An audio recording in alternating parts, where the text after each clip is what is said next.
स्वागत है दोस्तों आप सबका learn and get YouTube channel में। आज की जो वीडियो है हमारी वो भक्ति काल के बारे में होने वाली है। हिंदी साहित्य का एक कालखंड है भक्ति काल या भक्ति काव्य धारा भी इसको कहा जाता है।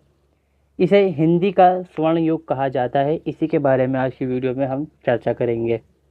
और ये जो भक्ति काल है इसको हम 2 वीडियो के अंदर कवर करेंगे, पूरा कंप्लीट पढ़ेंगे इसको।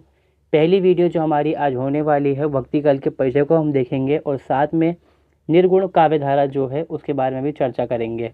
उसके बाद हम जो सगुण काव्य धारा है वो दूसरी वीडियो में जानेंगे उसके बारे में। तो वीडियो को हम शुरू करते हैं बिना देर करते हुए। अगर वीडियो आपको अच्छी लगे तो चैनल को सब्सक्राइब, वीडियो को लाइक ज़रूर करिएगा। तो चलिए शुरू करते हैं। हम यहाँ पर हिंदी साहित्य का भक्ति काल का समय जो है यहाँ पर 1350 से लेकर 1650 तक ईस्वी जो है इसके बीच माना गया है। यहाँ पर देखिए हिंदी के जो साहित्य है उसको हम कई हिस्सों के अंदर बांटते हैं। जब मध्यकाल की बात करते हैं हम हिंदी साहित्य के एक पूर्व मध्यकाल है, एक उत्तर मध्यकाल है।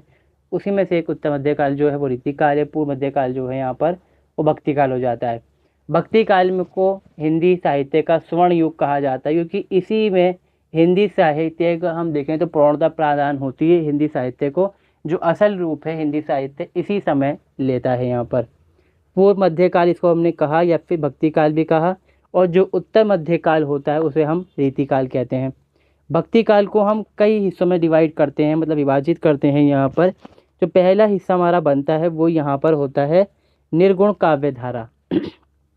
निर्गुण काव्य धारा यानी कि जिसमें जो ईश्वर है, भगवान है, वो निराकार है, उसकी कोई मूर्ति नहीं। जब मूर्ति नहीं तो उसी के हिसाब से काव्य रचना की जाएगी। फिर इसको भी हम आगे और डिवाइड करते हैं, मतलब इसका विभाजन करते हैं संत काव्य धारा, जिसको हम कहते हैं ज्ञान मार्गी काव्य धारा या फिर ज्ञानाश्री काव्य धारा। दूसरी है सूफी काव्य धारा, जिसको हम कहते हैं प्रेम मार्गी काव्य धारा या फिर प्रेमाश्री काव्य धारा। फिर अगर हम देखें दूसरी तरफ जो सगुण काव्य धारा है हिंदी साहित्य में भक्ति काल की, इसको हम फिर दोबारा यहाँ पर विभाजित करते हैं राम भक्ति काव्य धारा फिर रामाश्री काव्य धारा, जिसमें भगवान राम यहाँ पर मुख्य पात्र हैं। दूसरी है यहाँ पर कृष्ण भक्ति काव्य धारा या फिर कृष्ण मार्गीय काव्य धारा। इन सभी के बारे में हम जानेंगे और इनके अलग अलग से मैंने वीडियो बना रखी हैं पहले से। अगर आपको वीडियो देखनी हो तो चैनल पे जाकर आप या प्ले लिस्ट में जाकर या मैं उसके लिंक जो है डिस्क्रिप्शन में दे दूँगा, वहाँ जाकर आप चेक कर सकते हैं। आगे बढ़ते हैं हम यहाँ पर। तो भक्ति काल का जो उदय है उसके बारे में अलग अलग विद्वानों के अलग अलग मत हैं। देखिए जो अंग्रेज़ हैं उनके तो अपने ही मत होते हैं बिल्कुल हर चीज़ में लेकर, वो हर चीज़ की शुरुआत मानते हैं कि हमने ही करी है।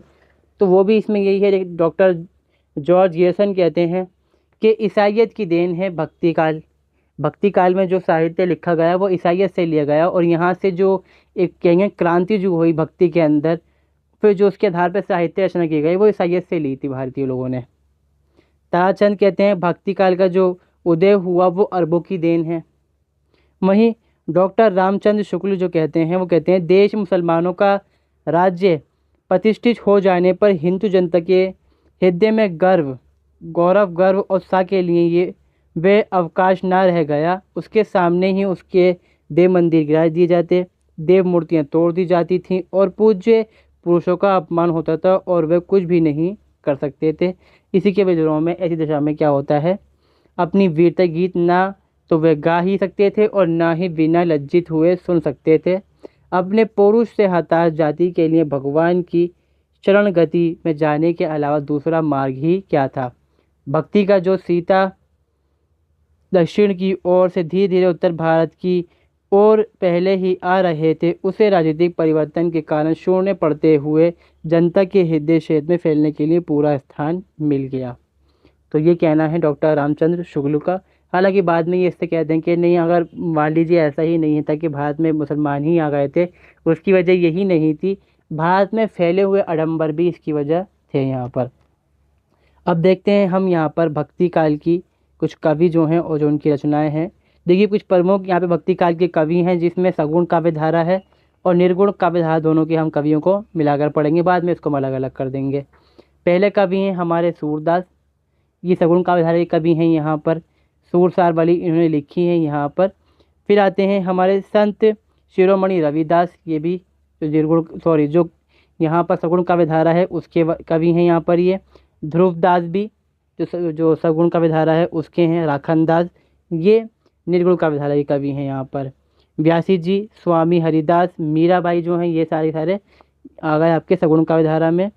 गद्दर भट्ट, हित हरीश, गोविंद स्वामी, चित्त स्वामी, चतुर्भुजदास, कुंभदास, परमदास, कृष्णदास, भीष्मदास, सूरदास, सूरदास दो बार हो गया, मदन मोहन, नंददास, चैतन्य महाप्रभु आदि कवि आते हैं इस काल में सॉरी।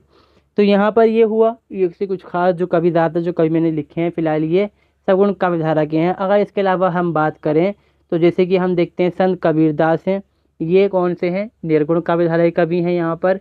और एक चीज़ तो मैं खास लिखना भूल गया, तुलसीदास भी बहुत खास हैं इसके अंदर। तुलसीदास जो भी यहाँ पर हैं वो हैं निर्गुण, वो हैं सगुण काव्य धारा के कवि। और निर्गुण में कबीर हैं, रहीम हैं, इसके अलावा कुछ अन्य कवि भी यहाँ पर मौजूद हैं, उनके बारे में भी हम चर्चा करेंगे आगे वीडियो में। ये मैंने बता दिया है, हम आपको बांटते हैं इसको यहाँ पर। निर्गुण काव्य धारा जो है इसमें क्या है, ईश्वर जो है निराकार है, निर्गुण है, उसकी कोई आकार नहीं, मूर्ति नहीं, कोई छवि नहीं है उसकी। फिर उसको हम आगे बांटते हैं यहाँ पर संत काव्य धारा, इसको हमने कहा ज्ञान मार्गी, और फिर आती है सूफी काव्य धारा, इसको हम कहते हैं यहाँ पे प्रेम मार्गी। पहले हम बात करेंगे यहाँ पे संत काव्य धारा से कवियों की कुछ बारे में बात करते हैं, बाद में इन दोनों की मिला के जो विशेषताएँ हैं और जो यहाँ पर हम कहेंगे भाषा काव्य शैली जो है उसको चर्चा करेंगे उसके बारे में। तो पहले देखते हैं हम कबीरदास के बारे में। संत कबीरदास जो हैं यहाँ पर ये संत काव्य धारा के कवि हैं, ठीक है। कबीरदास संत परंपरा के प्रमुख और प्रतिनिधि कवि हैं, मतलब शुरुआत यहीं से मानी जाती है कि संत काव्य धारा की शुरुआत यहाँ से हुई। हालांकि इससे पहले जो कवि रहे वहाँ उस समय पूर्णता नहीं थी यहाँ पर। इनके जन्म के समय के विषय में प्रमाणित साक्ष्य नहीं है, और कई अलग अलग साक्ष्य हैं। कुछ कहते हैं 1398 में ये पैदा हुए और कुछ कहते हैं 1314 में इनकी पैदाइश हुई थी। वहीं पर जो मृत्यु कही गई इनकी 1518 में कही गई। अब यहाँ पर ये चीज़ है कि इनके जो पिता थे, माता पिता जो थे, कहा जाता है कि ये ब्राह्मणी के पुत्र थे। उसने इनको यहाँ पर एक तालाब है वहाँ पर जाके रख दिया था, मथुरा में तालाब था, वहाँ पर जाके उन्होंने छोड़ दिया उसको, इनको यहाँ पर। फिर इनको क्या कहते हैं, नीरू और नीमा नाम के दंपति मुसलमान थे, इन्होंने इनको पाला। ब्राह्मणी ने इनको यूँ रखा था कि ब्राह्मणी की जो पति थे उसकी मृत्यु हो गई थी। लोग उन पर लोग लाज का इल्ज़ाम लगा दे कि बच्चा कैसे हो गया, तो उन्होंने क्या करा, नीजल तालाब जो होता वहाँ जाके उनको रख दिया।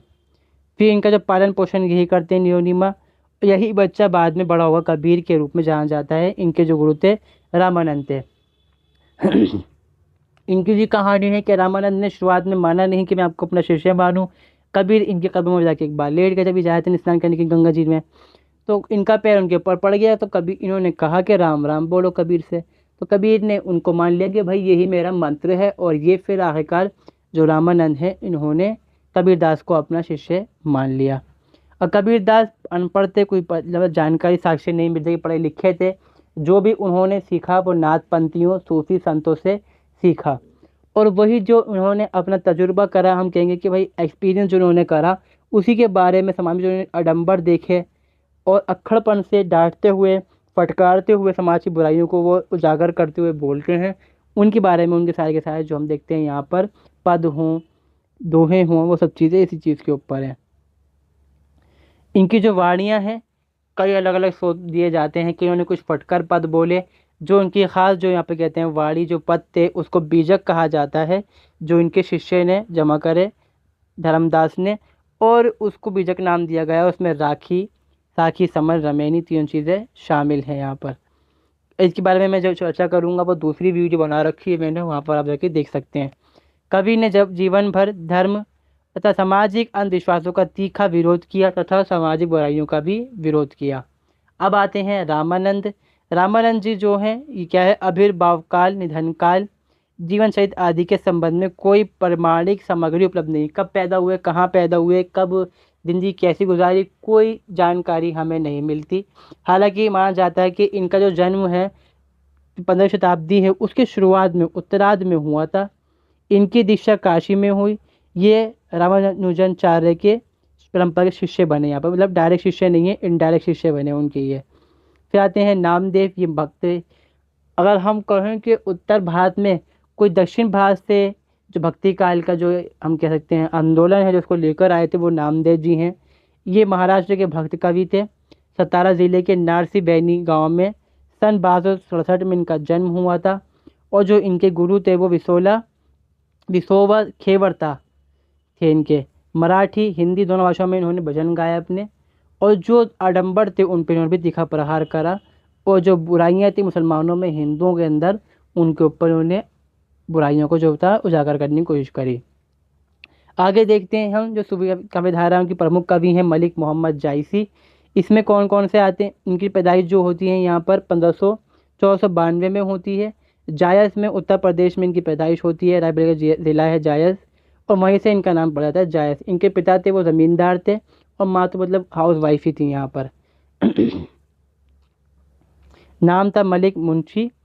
जायस के निवासी होने का वे जायसी कहलाए। मलिक मोहम्मद जायसी सूफी परंपरा प्रेमाई के प्रतिनिधि कवि हैं। इनके जो प्रमुख रचनाएं है वो यहाँ पर है पद्मावत, अखरावट, चित्ररेखा और आखिरी कलाम, और एक और है कहावतनामा, कहरनामा कुछ के नाम है उसका, मेरा याद नहीं आ रहा।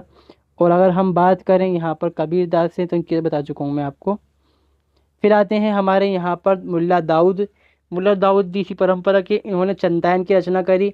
और इनका जो जन्म बताया जाता, जो रचना है ग्रंथ की 1379 है। यहाँ पर प्रेमाख्यान के ये काव्य हैं, कवि हैं।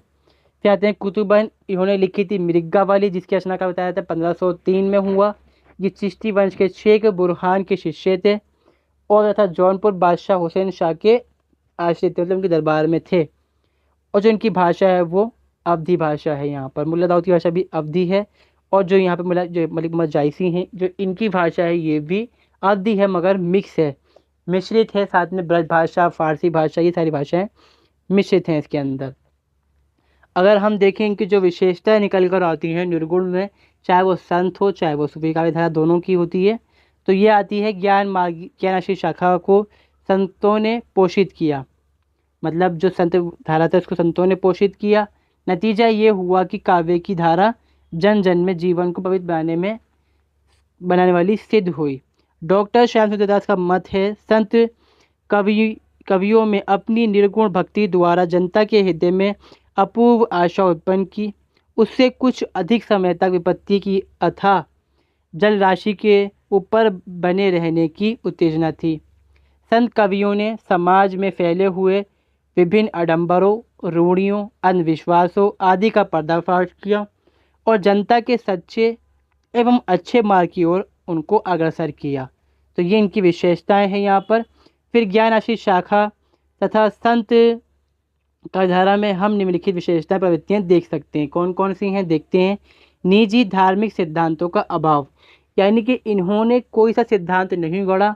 बाद में हालांकि लोगों ने इनको अपना देवता वगैरह बना लिए, पूजने लग गए। आजकल के बहुत से लोग पूछते हैं इनमें से कुछ को, तो उनकी गलती है, इन्होंने कुछ ऐसा नहीं करा था यहाँ पर। सॉरी।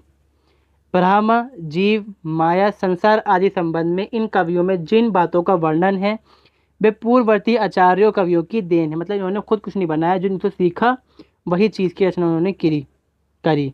आचार पक्ष की प्रधानता, संत कवियों ने अपने काव्यों में असमय, अनाचार और आडंबर का विरोध किया है। इसमें खान पान, आचार विचार, शुद्धता, सदाचार को विशेष महत्व दिया गया है कि मतलब इंसान का जो खान पीन हो वो सादा हो, जो रहना सहना जो हो वो बिल्कुल आम जिंदगी इंसान गुजारे। इनकी सहज साधना और सहज विचारों को पालन करने की साधना है। इन्हीं आचारों के आधार पे अनेक पंथ बने। आज भारत में नानक, कबीर पंथ, दादू पंथ आदि बने हैं। इनकी मौलिकता जो है वो यही है। फिर आती है इनकी विशेषता प्रवृत्ति क्या है यहाँ पर। गुरु के प्रति श्रद्धा। संत कवियों ने अपनी रचनाओं में गुरु को सबसे ऊंचा स्थान दिया है। इन्होंने ईश्वर प्राप्ति हेतु सद्गुरु को आवश्यक बताया। सद्गुरु अनंत प्रकार से शिष्य का उपकार करता है। वे अपनी आध्यात्मिक शक्ति के सहारे जीव को ब्रह्मा का अलौकिक दर्शन कराता है। ये आगे हो गया ना, बड़ी गलती हो गई है, ये है ठीक है। तो क्या करवाता है, गुरु की श्रद्धा किसनी है कि गुरु जो है वो ईश्वर से इंसान का संपर्क साधने का साधन है। जब गुरु से हमारा संबंध बन जाता है तो गुरु हमारा संबंध आगे ब्रह्मा, ईश्वर, अल्लाह से बनवा डालता है। इनका कहना यहाँ पर यह था, मतलब दर्शन करवा देता है हमारे। निम्न जाति के ये कवि थे। इनमें कुछ जो कवि थे बहुत निम्न जाति से यहाँ पर आते हैं। कबीरदास जुलाहे थे यहाँ पर हम देखें तो, और मलिक मोहम्मद जी तो खैर ठीक ठाक थे, और नामदेव कुछ भी सही थे, कुछ बहुत ज़्यादा निम्न जाति के इनमें हुए। समाज के निचले स्तर की गिरी जातियों में जन्म लेने के कारण इन्हें उच्च जाति संबंधी कटु अनुभव था। इन कवियों में कबीर, जुलाहा, रैदास, चमार थे ये, सेन, नाई, दादू, धुनिया मतलब जो दादू दयाल जो थे वो धुनिया थे, सदन, कसाई, नाभादास डोंगर घर में जन्मे। फिर आता है सामाजिक कुरीतियों का विरोध करा। ये प्रवृत्ति है जो समाज में बुराइयां व्याप्त थीं, उनको उन्होंने बुराइयों को मतलब उनका क्या कहते हैं हम कहेंगे विरोध करा अपने काव्य के अंदर, कि जाति में ऊंच नीच जो है उसे ख़त्म किया जाए, लोगों में प्रेम हो। मगर ये है कि हर कवि का तरीका इस तरह से रहा है। जैसे कबीर हैं वो अक्खड़पन से बोलते हैं, डांटते हुए बोलते हैं, जायसी जो है कहते हैं प्यार से समझाते हैं वो इस चीज़ को। तो उन्होंने विरोध करा इसका, चाहे कि समाज में ऊंच नीच कुछ नहीं होती, इंसान अपने जो मन की श्रद्धा है उससे जो ईश्वर है अल्लाह है उसकी साधना करेगा तो उसको क्या होगा, यहाँ पर ज्ञान की प्राप्ति होगी, मोक्ष वगैरह मिल जाएगा उसको। ज्ञान के प्यार बुझाने हेतु इन कवियों ने अनेक दरवाजे खटखटाए, किंतु कोई भी पंडित या महात्मा इन्हें शिक्षा देने के लिए तैयार ना था, क्योंकि ये नीच जात के भी थे और उन्होंने जो धर्म में समाज में आडंबर बुराइयाँ थी उनका विरोध करा। फिर शिक्षा की कमी थी, पढ़े लिखे कम थे। कबीर खुद कहते हैं, मसीह कागज नहीं छुए नहीं कलम कही गही नहीं हाथ, चारिक जुगा को महात्मा मुख जताई बात। मतलब ये कहते हैं कि भैया ना तो कागज़ हाथ में लगा, ना मैंने पेन ही कभी ज़िंदगी में पकड़ा। यहाँ पर जो महात्मा से सीखा, लोगों से सीखा, वही भाई अपने मुंह से मैंने बात कह दी यहाँ पर। इसमें क्या हुआ कि ये जो कवि हैं जब संतों में महात्माओं में जाके बैठे ही है, उनसे ज्ञान की प्राप्ति करी, चाहे वो आध्यात्मिक हो धार्मिक हो, तो ये क्या हो गया, ज्ञान के भंडार इनके पास इकट्ठे हो गए। क्योंकि इन्होंने भारतवर्ष में दुनिया भर में घूमते फिरते रहे, सीखते रहे यहाँ पर। तो क्या देखते हैं हम, इनके काव्य में मन की गुनी, कान की सुनी और आँख की देखी बातें आती हैं। मतलब जो कान से सुना, जो दिल से समझा हमने, और जो हमने आंखों से देखा, उस बात को इन्होंने अपने काव्य में लिखा है। फिर आता है निर्गुण काव्यधारा का स्वरूप। इसके बाद जो यहाँ पे हम करेंगे, वीडियो को रुका देंगे यहाँ पर। इसका स्वरूप क्या है, यहाँ पर समस्त साहित्य मुक्तक रूप में लिखा गया, मतलब प्रबंध शैली नहीं है इसमें, मतलब किसी हम बोलेंगे सिद्धांत के आधार पे नहीं लिखा गया। बस एक जो लिखना शुरू किया गया तो लिखते ही चलेगा, उसमें कहीं पर कोई सही से सिद्धांतों का इस्तेमाल नहीं करा। हालांकि छंद हों, अलंकार हों और दूसरी जो चीज़ें होती हैं उनका इस्तेमाल उन्होंने फिर भी करा, मगर उस नज़र से नहीं कि हम जैसे कहें कोई सिद्धांत का इस्तेमाल करा और प्रिंसिपल का इस्तेमाल नहीं करा उन्होंने। प्रबंध का जो अभाव है, दोहे हैं, पद हैं, उसमें लिखे गए हैं, मसनवियाँ भी हैं, अक्खड़पन, मसमौलापन, तो ये चीज़ें हमें इसमें देखने को मिलेंगी। मगर इनका भी जो ये कवि हैं, इनका मौलिक सिद्धांत यहाँ पर यह था कि समाज में फैली हुई धर्म की जो आडंबर हैं, चाहे वो सामाजिक हों या धार्मिक आडंबर हो, उसको दूर करना, हिंदू मुस्लिम एकता कायम करना, ऊंची जात नीची जाति जो भाव यहाँ पर हम कहेंगे भेदभाव था उसे भी ख़त्म करना, और लोगों को धर्म की तरफ लेकर आना था इनका। तो यहाँ पर अपनी वीडियो हम कंप्लीट पूरी करते हैं, यानी पहला जो पार्ट है। बाकी अलग से इसकी वीडियो बना रखी है मैंने इनके बारे में डिटेल के अंदर, वहाँ जाके आप देख सकते हैं। तो मिलते हैं हम अगली वीडियो में। ये वीडियो यहाँ पे ख़त्म होती है। धन्यवाद।